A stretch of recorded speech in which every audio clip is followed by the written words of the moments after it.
दोस्तों कहते हैं कि कमान से निकला तीर, पिछवाड़े से निकली हवा और मुल्क से भागा नवाज शरीफ कभी वापस नहीं आते। रशिया ने हिंदुस्तानियों के लिए वीजा फ्री कर दिया। अब कोई भी हिंदुस्तानी शहरी बगैर वीजे के रशिया जा सकता है। और पाकिस्तानियों के ऊपर मजीद 15 मुल्कों ने न सिर्फ वीजे देने से इनकार किया बल्कि पाबंदी ही लगा दी। वो कहते हैं कि शहबाज की हुकूमत में आपका तो अपना स्टॉक एक्सचेंज आसमान को छू रहा है, तुसी साडे मुल्का विच आके तक्के का तू खाने।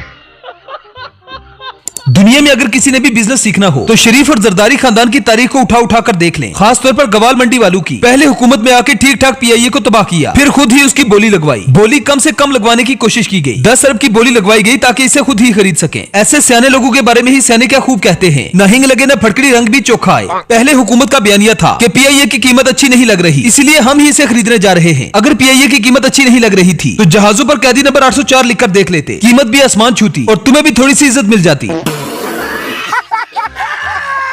शहबाज गवर्नमेंट का कहना है कि हमारी हुकूमत में स्टॉक एक्सचेंज ने सारे रिकॉर्ड तोड़ दिए। दुनिया के 256 ममालिक इस बात पे हैरान हैं कि पाकिस्तान की स्टॉक एक्सचेंज जो 91,000 तक पहुंच गई है, लेकिन इसकी कौमी एयरलाइन सिर्फ 10 अरब में बिक रही है। इतनी कीमत में तो किसी अच्छी कंपनी के 2 जहाज नहीं मिलते। अगर फील की जाए तो ये बहुत बड़ी इंसल्ट है, लेकिन इससे हुकूमत को कोई फर्क नहीं पड़ता क्योंकि ये भी शहबाज शरीफ का वीएन है। जरा बेहिसी का अंदाजा लगाएं कि मुल्क में फायर वॉल लगाने के लिए 40 अरब लगा दिए गए और एक करप्ट टोले ने पाकिस्तान के असासे को यानी पीआईए को सिर्फ 10 अरब में बेच रहे हैं। मुझे मरियम ने कहा था जी कि आप सलाह कर रही थे मेरे साथ कि हम अपना पीआई को एक्वायर ना करें पंजाब और एक ब्रांड न्यू एयरलाइन हम एस्टेब्लिश करें और ब्रांड न्यू जहाज लेके आए और ब्रांड न्यू अपना एयरलाइन पाकिस्तान को हम देते हैं। तो उसको मुझे कहते कि उसको एयर पंजाब का नाम दे दें आप। तो मैंने कहा आप इस मशवरा करें, आप पीआईए भी खरीद सकती हैं, आप नई एयरलाइन आप अपना एस्टेब्लिश कर लें जो एयर पंजाब जो है ना वो लाहौर से या कराची। कितनी हैरत की बात है कि हमारे पास पासपोर्ट छापने के लिए कागज नहीं है, लेकिन हमारी स्टॉक एक्सचेंज आसमानों को हाथ लगा रही है। खाने को रोटी नहीं, धोने को पानी नहीं, लेकिन स्टॉक एक्सचेंज आसमान को छू रही है। काजी फाजिल साहब फरमाते हैं कि लंदन में मैं गाड़ी में झुका नहीं था बल्कि अपने बूटों के तस्मे बांध रहा था।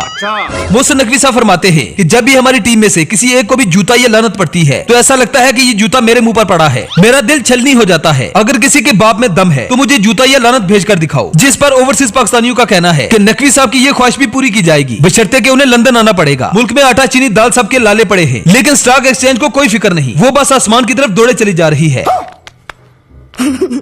मरियम नवाज साहिबा फरमाती हैं कि सेहत की तमाम तर सहूलियत पंजाब में मुयसर होंगी। कैंसर का इलाज तो शौकत खाना में हो रहा है, बाकी तमाम मुजी अमराज का इलाज मेरे अपने पंजाब में सबको मिलेगा। लेकिन माजरत के साथ मेरा अब्बा और मैं इलाज करवाने के लिए लंदन ही जाएंगे। मैं लंदन से कभी इलाज न करवाती, लेकिन क्या करें मेरा गला खराब है और गला खराब होने का इलाज पाकिस्तान में मौजूद नहीं। उनकी हवा चल पड़ी, अल्लाह के फजल करम से शुक्र है उसका।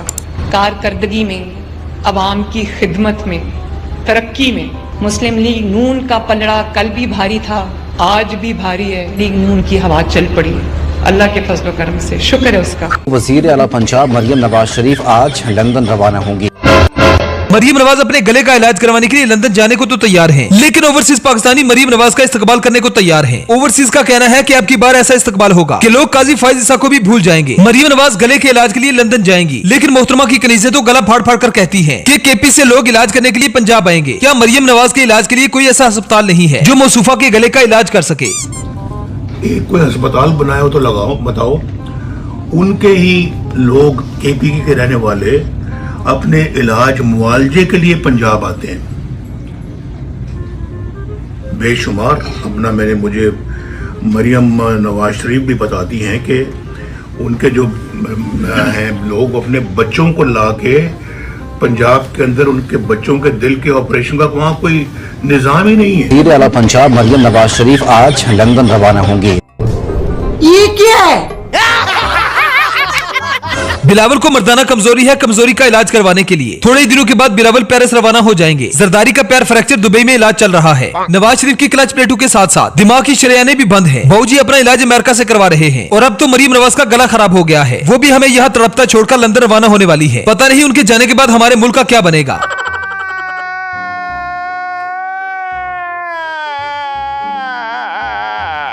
काजी फाजिल साहब फरमाते हैं कि मुझे पाकिस्तान में सच्चा प्यार नहीं मिला। सच्चा प्यार क्या होता है वो तो मुझे ओवरसीज पाकिस्तानियों ने बताया, और अभी तक जिन सियासतदानों को पाकिस्तान में सच्चा प्यार नहीं मिला उनकी ये ख्वाहिश ओवरसीज पाकिस्तानी जरूर पूरी करेंगे। काजी फाजिल साहब और नवाज शरीफ को तो ये सच्चा प्यार मिल गया और अब अगली बारी मरियम नवाज की है। हैरत तो इस बात पे होती है कि पीआईए के जहाज बेचकर ट्रैक्टर पर बैठकर टिकटॉक बनवाना हकीकी मायनों में इसी को तरक्की कहते हैं। मतलब ठगी, करप्शन और हरामखोरी में नून लीग का पलड़ा आज भी भारी है।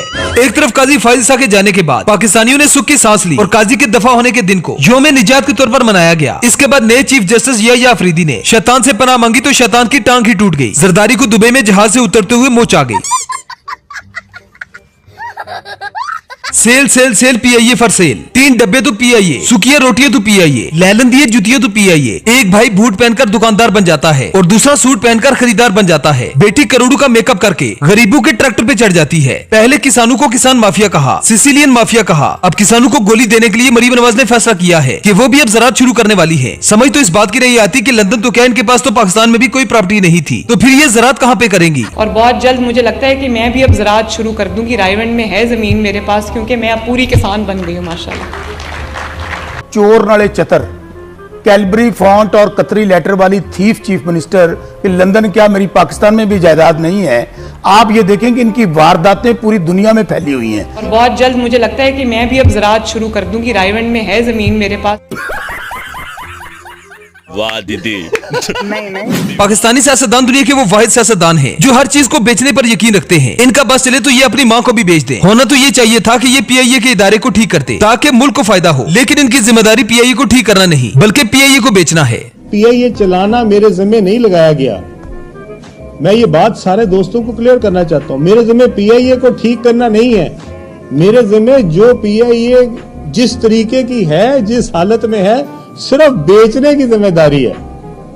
पीआईए ठीक करने की जिम्मेदारी मेरी। उस्मा बुखारी का कहना है कि 1 साल से भी कम अरसे में 80 मुख्तलिफ मंसूबों पर काम शुरू हो चुका है जो हुकूमतें 5-5 साल में भी नहीं कर पाती। मरियम नवाज की स्पीड इतनी है कि मुल्क तरक्की कर रहा है। स्कूल बिके, अस्पताल बिके, मोटरवे बिकी, एयरपोर्ट बिके और अब पीआईए भी बिक गई है, लेकिन मुल्क अभी भी तरक्की कर रहा है। नवाज शरीफ हुकूमत ने जब भी कोई कौमी इदारा बंद किया तो कुछ अफराद इस इकदाम का दिफा करते हुए नजर आते हैं कि ये इदारा कौमी खजाने पर बोझ था, इसीलिए इसको बंद करना ही बेहतर था। 1986 से लेकर अब तक कितने ही कौमी इदारे इन्होंने बंद कर दिए जिससे मुल्क को कौम को नाकाबिले तलाफी नुकसान पहुंचा। खतरनाक लोग हैं।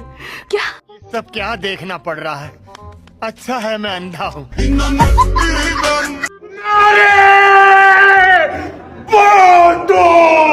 ये है भूटा ये नंदी वडी यो चिंता होई मुल्क सजो बर्बाद दियो बेवा।